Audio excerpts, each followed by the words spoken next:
Hello friends, आज हम बात करने वाले हैं सीमेंट के बारे में।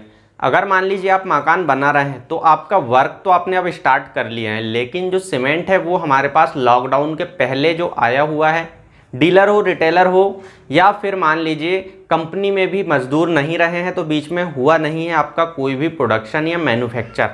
तो इस कंडीशन में सीमेंट पुराना है, हम कैसे यूज़ करें उसको, या फिर सीमेंट को हम वो यूज़ कर लेते हैं, हमें सीमेंट मिल जाती है तो घर तो नहीं गिरेगा, या फिर मान लीजिए आप यूज़ कर लेते हैं तो कहीं हमारा घर कमज़ोर तो नहीं बनेगा। तो इसके लिए क्या करना होगा हमें, मैं इस वीडियो में आपको पूरा अच्छे से डिटेल में बताऊंगा कि आप वो सीमेंट को किस तरह से यूज़ कर सकते हैं, कैसे यूज़ करना होगा आपको, तो आपको कहीं से कहीं तक कोई प्रॉब्लम नहीं आएगी, ये मैं आपको 100% गारंटी के साथ कह सकता हूँ।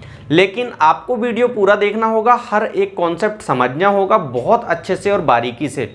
अगर आप इंजीनियर है, फ्रेशर है, स्टूडेंट्स हैं या फिर आप वर्किंग है तो आप लोगों के लिए ज़्यादा इम्पोर्टेंट है, क्योंकि आप लोगों को ये जानकारी होना ही चाहिए। तो आप भी स्किप ना करें, बहुत सारी इसमें मैं टेक्निकल कॉन्सेप्ट वाइज डिटेल भी आपको देने वाला हूँ। सबसे पहले स्ट्रेंथ ऑफ सीमेंट, यहाँ पर मैं ये चीज़ भी लिख सकता हूँ कि लॉकडाउन के बाद हम किस तरह से यूज़ करें। ठीक है, मैं ज़्यादा डिटेल में इसको लिखने में टाइम वेस्ट नहीं करता। ठीक है, सबसे पहले हमारे पास है यहाँ पर डेज और यहाँ पर जो है सीमेंट। आपको पता है सीमेंट बहुत टाइप की होती है, लेकिन अगर हम जो जनरली यूज़ करते हैं वो होती है हमारे पास OPC cement, PPC cement, PSC cement हम जो ज़्यादा यूज़ करते हैं। बाकी जो है अदर कंस्ट्रक्शन वर्क में यूज़ होते हैं तो उनकी बात हम नहीं करेंगे। सीमेंट है, इसको अगर हम टेस्ट करते हैं आईएस कोड के अकॉर्डिंग तो हम 3 डेज, 7 डेज एंड 28 डेज मैंने यहां पर दिखा चुका हूं, इन दिनों में हम टेस्ट करते हैं। अब जब टेस्ट करते हैं तो उसका रिजल्ट आता है, जिससे हमें पता चलता है इसकी स्ट्रेंथ कितनी है या मजबूती कितनी है। ये बेसिक है, अगर आप ये बेसिक समझ लेंगे तो यहाँ से आपको मैं आगे पूरी डिटेल दूंगा, लेकिन वीडियो आपको देखना पड़ेगा। ठीक है, ओपीसी और पीपीसी और ओपीसी 2 सीमेंट है हमारे यहाँ पर। देखिए अगर मैं बात करूँ, ये है हमारे पास पीपीसी, पीपीसी यानी कि पोज़ोलाना पोर्टलैंड सीमेंट। यहाँ पर है हमारी ओपीसी यानी कि ऑर्डिनरी पोर्टलैंड सीमेंट। अब मैं बात करूं ओपीसी की, तो ओपीसी भी हमारे पास 2 ग्रेड में होती है, 3 ग्रेड में 33, 43 एंड 53। मैं बात कर रहा हूं यहां पर 43 ग्रेड और 53 ग्रेड के बारे में। मैं 2 ग्रेड के बारे में आपसे बात करूंगा जो कि हम मैक्सिमम यूज़ करते हैं, और इससे भी ज़्यादा हम सिर्फ 53 यूज़ करते हैं, लेकिन 43 के बारे में भी आपको समझ लेना चाहिए। देखिए 3 डेज अगर मान लीजिए सीमेंट है, तो जब हम उसकी स्ट्रेंथ टेस्ट करते हैं तो ये लैब में होती है टेस्ट। तब हम जब टेस्ट करते हैं तो IS 1489 पार्ट 1, 1489 IS कोड यानी इंडियन स्टैंडर्ड कोड, पार्ट 1 के अकॉर्डिंग इसकी 16 MPa स्ट्रेंथ होना चाहिए। MPa यानी कि मेगा पास्कल। मेगा पास्कल यानी कि आप इसको रिप्रेजेंट नहीं कर पाएंगे या फिर आप किसी को समझा नहीं पाएंगे, इसके कारण आप इसको न्यूटन पर mm स्क्वायर यानी कि 1 mm स्क्वायर का जो एरिया है कुछ इस तरीके से, इस पर जो इसका स्ट्रेंथ है अगर लोड लगाते हैं तो न्यूटन में लगाएंगे आप, तब ये ब्रेक हो पाएगा। कुछ इस तरीके से आप समझ लीजिए सामान्य। अगर आप रिक्वेस्ट करते हैं तो इनको डिटेल में भी हम कभी और बात करेंगे, जो कि स्टूडेंट्स हैं सिविल के या फिर जो अभी वर्किंग है या स्टडी कर रहे हैं या फ्रेशर हैं उनके लिए। देखिए अगर बात करें हम 7 डेज की, तो यहाँ पर 7 डेज जो हैं यहाँ पर 22 न्यूटन पर mm स्क्वायर यानी कि न्यूटन पर mm स्क्वायर से समझिए 22 होना चाहिए मिनिमम। इससे कम होती है तो ये स्ट्रेंथ इसकी पास ही नहीं हो पाएगी, यानी कि लैब में इसको फिर से किया जाएगा टेस्ट।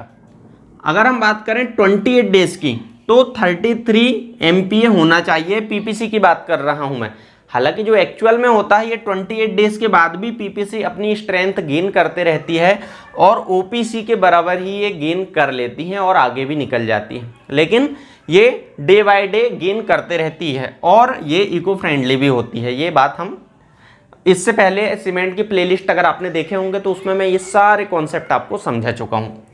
अब अगर बात करें हम ओपीसी में 43 ग्रेड एंड 53 ग्रेड, इसके लिए जो अप्लाई होगा हमारा IS 26915 यानी कि 2015, 269 यानी 269, आप जाकर उसमें पढ़ भी सकते हैं, ये सारी चीज़ें आपको मिल जाएगी। और PPC 1489 यानी कि 1489 में आपको मिल जाएगी। 43 ग्रेड की बात करूं मैं तो 3 डेज में इसकी जो स्ट्रेंथ है 23 MPa यानी न्यूटन पर mm स्क्वायर।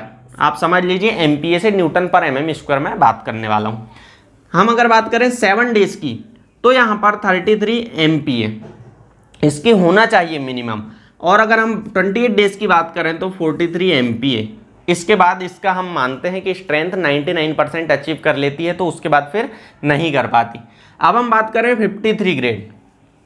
53 ग्रेड इसका 3 डेज में 27 MPa यानी न्यूटन पर mm स्क्वायर, 37 एंड 53 न्यूटन पर mm स्क्वायर। ये हमारा स्ट्रेंथ किस तरह से गेन करता है ये हमारे पास यहाँ पे पूरी डिटेल हमें मिल जाती है।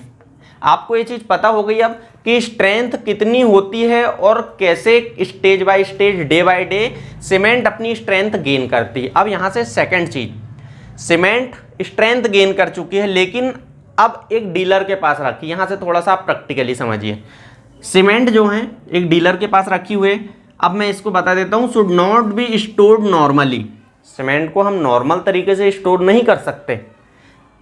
These are some precautions to be considered in the storage of cement। Cement को स्टोरेज करने के लिए कुछ प्रिकॉशंस लेना पड़ता हमें, मतलब हमें सही तरीके से स्टोर करना होता है। हम नॉर्मली जैसे कि दूसरी चीज़ें हमने रख दी है स्टोर हो गई, ऐसे बिल्कुल नहीं कर सकते, नहीं तो सीमेंट आपकी खराब हो जाएगी। कौन कौन से फैक्टर्स पर ध्यान रखना है हमें, ये चीज़ आप समझ लीजिए। अगर ये फैक्टर्स पर आप ध्यान नहीं रखेंगे तो हो सकता है दिक्कत हो। फर्स्ट आपका फैक्टर जो रहेगा वो रहेगा atmospheric moisture content. Atmospheric moisture यानी कि जो हमारे मौसम में नमी होती है, आप देखते हैं नमी आ जाती है या फिर बारिश के समय में आपने देखे होंगे कि खराब हो जाती है अपने आप, तो वही है एटमॉस्फेरिक मॉइस्चर, उससे बचाओ।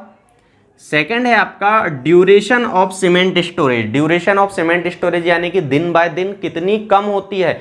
लॉकडाउन के पहले की सीमेंट है तो अभी कितनी कम हो गई होगी उसकी स्ट्रेंथ, ये बातें अब हमारे यहाँ पर आएगी, तो मैं आगे आपसे ये बात करूँगा। ये सेकंड पॉइंट के बारे में। थर्ड पॉइंट है हमारा प्लेस ऑफ स्टोरेज, जो आपका प्लेस है आपने किस तरह से स्टोर किए हैं। फोर्थ आता है हमारा arranging cement bag. Cement bag से किस तरह से अरेंज किए, यानी कि ऐसा तो नहीं आपने जैसे कि हम गेहूं, चने और जो बाकी हमारी खाद्य सामग्री होती है हम इनके जो बैग्स होते हैं या बोरे कह सकते हैं हम इनको स्टोर करते वैसे ही तो नहीं किए हैं। तो इसका भी एक रूल्स है। मैंने सीमेंट की प्लेलिस्ट में लगभग 20 से 22 आपको वीडियोज़ मिलेंगे, पूरा डिटेल में बताया हूँ, जीरो से लेकर एडवांस लेवल तक। फिफ्थ नंबर पर बात करें हम तो विड्रॉ ऑफ सीमेंट बैग्स, यानी कि यहाँ पर एक चीज़ समझिए आप कि विड्रॉ कैसे करना है हमें, यानी कि निकालना कैसे है। तो जो फर्स्ट सीमेंट हमारी आई है वही आपकी फर्स्ट निकलना भी चाहिए। ऐसा नहीं है कि आपने सीमेंट एक गोडाउन में रखे हैं। अब मान लीजिए गोडाउन में सीमेंट रख चुके हैं तो जो हमने सबसे पहले लाए हैं वो गोडाउन में अंदर साइड होगी, ये चीज़ आप सभी जानते हैं। और बाहर रखते हुए गए हम, और उसके बाद फिर हुआ ये कि हम बाहर रखते हुए गए और जो सीमेंट है हमारी बाहर तक हमने पैक कर दी, लेकिन अब जब हम निकाल रहे हैं तो बाहर से निकालना चालू किया, यानी कि जो बाहर है हमने निकाले। तो ऐसी जगह आप छोड़ दें कि जो पहले आई है वो सीमेंट तक हम जाएं और पहले जो सीमेंट आई है उसको हम निकाल के यूज़ करें पहले, अदरवाइज दिक्कत हो जाएगी कि जो बाद में आई है सीमेंट आपकी वो जल्दी निकल जाएगी और जो पहले से आकर रखा गई है वो आपकी 6 महीने और साल भर लग जाएंगे। तो साइट पर ये चीज़ एक साइट इंजीनियर को विशेष तौर पर ध्यान देना चाहिए। सबसे अहम चीज़ें अब आता है कि पीरियड ऑफ स्टोरेज और कितने दिन बाद इसकी स्ट्रेंथ कितनी कम होती है, और इसके बाद मैं बताऊंगा कि अगर आपकी पुरानी है तो आप किस तरह से यूज़ कर सकते हैं लॉकडाउन के बाद। अभी अब वो चीज़ आने वाली है। देखिए फ्रेश सीमेंट अगर मैं इसका 28 डेज में इसका देखें हम 28 डेज में कितनी स्ट्रेंथ इसकी लॉस होगी। तो फ्रेश सीमेंट है यानी कि नई सीमेंट है तो स्वाभाविक सी बात है 0%, यानी कि बिल्कुल स्ट्रेंथ उसकी कितनी आएगी 0%, यानी कि 53 ग्रेड है तो 53 MPa। अगर ये 33 है OPC 33 आएगी, मतलब इसकी स्ट्रेंथ बिल्कुल भी लॉस नहीं होगी।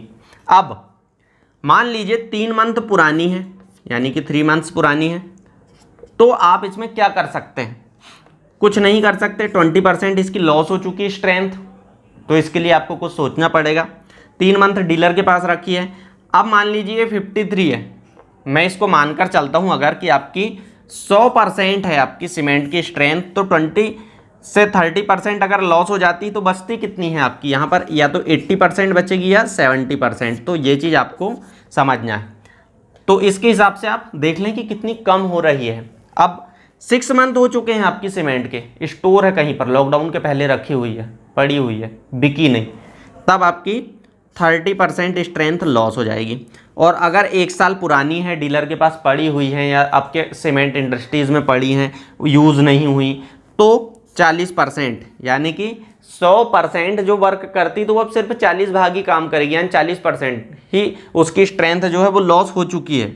ठीक है, अब ये चीज़ तो हो गई, आप समझ चुके हैं कि यहाँ पर जो स्ट्रेंथ है लॉस हो रही है, कितनी स्ट्रेंथ गेन करती, कौन कौन सी हमें सावधानी रखना है कि किस तरीके से हम सावधानी रखें, आपकी स्ट्रेंथ कितनी, हर एक चीज़। लेकिन अब लॉकडाउन के बाद कैसे यूज़ करें, ये सबसे बड़ा क्वेश्चन है। देखिए, मान लीजिए ज़्यादा दिन स्टोरेज है आपकी, आप 20% ही स्ट्रेंथ लॉस कर रही हैं आपकी, 3 मंथ या मैं 6 मंथ मानकर चलता हूँ, दो चीज़ मैं इसको हटा देता हूँ, आपकी 20% स्ट्रेंथ लॉस हो रही है, तो इस सिचुएशन में आपको 20% सीमेंट आपको ऐड कर देना है। आप चाहें तो 25% करें, कोई दिक्कत नहीं, यानी कि आपको ज़्यादा सीमेंट मिलाना है। जहां पर आपके 100 बैग आप अगर यूज़ कर रहे हैं एक कंस्ट्रक्शन वर्क में, तो आप ये कोशिश कीजिए कि वहां पर आपको 20% ज़्यादा, यानी कि 100 बैग की जगह आप 120 बैग यूज़ कर लीजिए, अगर मान लीजिए सीमेंट पुरानी है तो। हालांकि जो बिल्डर हैं, कॉन्ट्रैक्टर है, वो नहीं करेंगे ये चीज़, क्योंकि इससे फ़र्क इतना ज़्यादा नहीं पड़ता। अगर मान लीजिए जनरली हमारी 3 मंथ तक पुरानी है तो एक कंसीडर कर लिया जाता, लेकिन 6 मंथ है तब आपको करना ही चाहिए। लेकिन अगर अभी खुद आप अपना खुद का घर बना रहे हैं तो आपको ये चीज़ ज़रूर ध्यान रखना चाहिए कि खुद का घर बना रहे हैं तो आप 20%, 25%, 30% ये एक्स्ट्रा जितना स्ट्रेंथ उसकी लॉस हो रही है उतना आप यूज़ कर लें। अगर आप इतना यूज़ कर लेते हैं एक्स्ट्रा, मतलब सिंपल सी बात है, आपको सीमेंट ज़्यादा मिलाना है। सीमेंट अगर आप ज़्यादा मिला लेंगे तो आपका जो बैलेंस है, यानी कि स्ट्रेंथ का बैलेंस, जो हम न्यूटन पर एमएम में स्ट्रेंथ देखें, इसका बैलेंस हो जाएगा और आपका स्ट्रक्चर जो है सेम वैसे ही रहेगा।